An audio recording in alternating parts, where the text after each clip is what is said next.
ही होना चाहिए।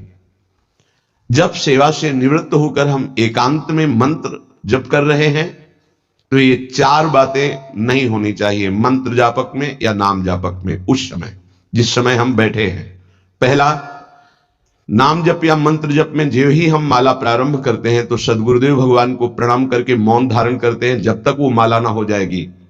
अत्यंत आवश्यक होने पर भी माला पूरी ही करनी है, तब बात करनी है मंत्र जाप में, ये नियम होना चाहिए। अगर ऐसा नहीं है तो फिर माला पुनः आपको प्रारंभ करनी पड़ेगी, उसे पूरा करनी। बीच में रोक कर बात करके फिर आगे, ये नहीं चलेगा, ये दोष माना जाता है।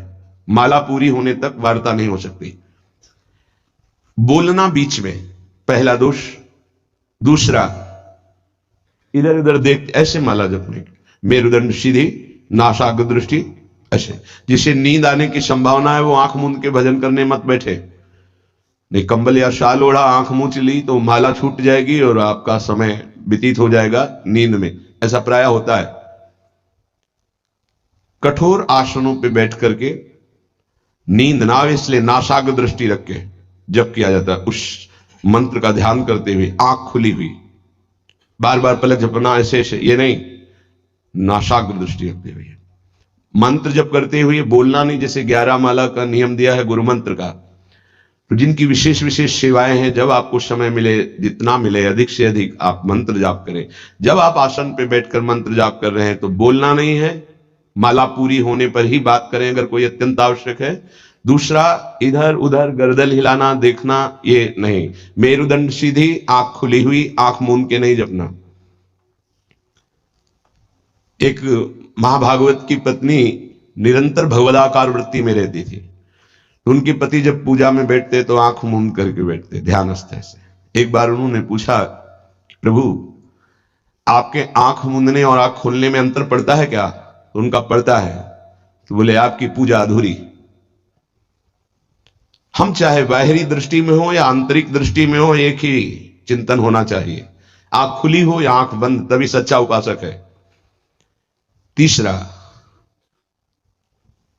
हिलना मंत्र जाप के समय, ये कीर्तन में हो सकता है, पद गायन में हो सकता है, लेकिन मंत्र जाप के समय हिलना नहीं, ये नहीं, गर्दन घुमाना, बात करना। चौथा, हंसते हुए प्रपंच की वार्ता करना, हंसी मजाक चल रहे, बोलना मतलब उत्तर देना। चौथे में जो हंसते हुए प्रपंच वार्ता करना, बैठे कुर्सी में 3 लोग, माला हाथ में, प्रपंच की वार्ता। अपमान कर रहे हो माला का, मंत्र का, आप क्या कर रहे हो? उपहास कर रहे हो। 4 लोग जा रहे, माला सरक रहा है, बातचीत कर रहे, तो माला सरकाने से थोड़ी भगवत प्राप्ति होगी।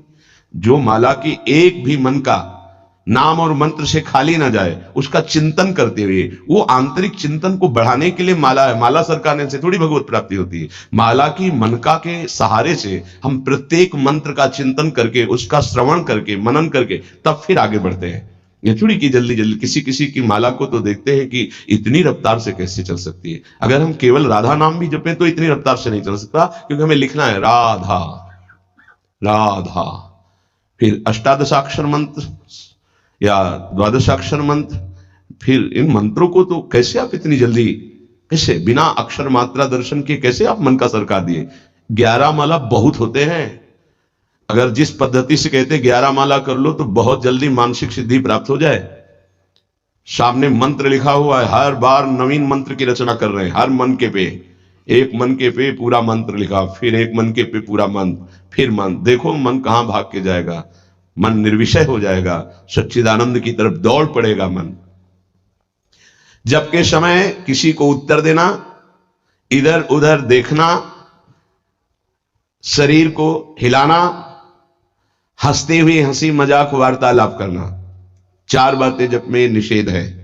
जब काले न भासेत नान्यानि प्रेक्षेत बुधा न कंपेत शिरोग्रीवाम दंता नैव प्रकाशयेत। 4 बातें। ए हंसी मजाक, 2 साधक चल रहे रास्ते में, माला भी चल रहा, हंसी मजाक। ए तुम्हारे पास समय कैसे, तुम्हारा माला कैसे चल रहा है, तुम वार्ता कर रहे हो, हंसी मजाक कर रहे हो, ऐसा नहीं, इतने सिद्ध नहीं हो गए हो। जो शास्त्र जब काले न भाषेत नान्यानि प्रेक्षित बुधा न कंपित शिरोग्रीवाम दंतान नैव प्रकाशित। महाराज के समय ये ऐसे हिलना डुलना शांत, हंसी मजाक, न दंतान नैव प्रकाशित, दांत नहीं दिखाई देने चाहिए। गुरु मंत्र के समय तो मुख से वायु भी नहीं निकलनी चाहिए, मुख से। बस ये स्थिति, थोड़ा दांतों के बीच में जगह है, जिह्वा का अग्रभाग ऊपर के दांत के जोड़ पे है, हल्की सी नाक की श्वास से मंत्र का उच्चारण है, उसी का श्रवण है, और नेत्रों से दृष्टि में हम देख रहे हैं। भगवदाकार मंत्राकार वृत्ति करनी।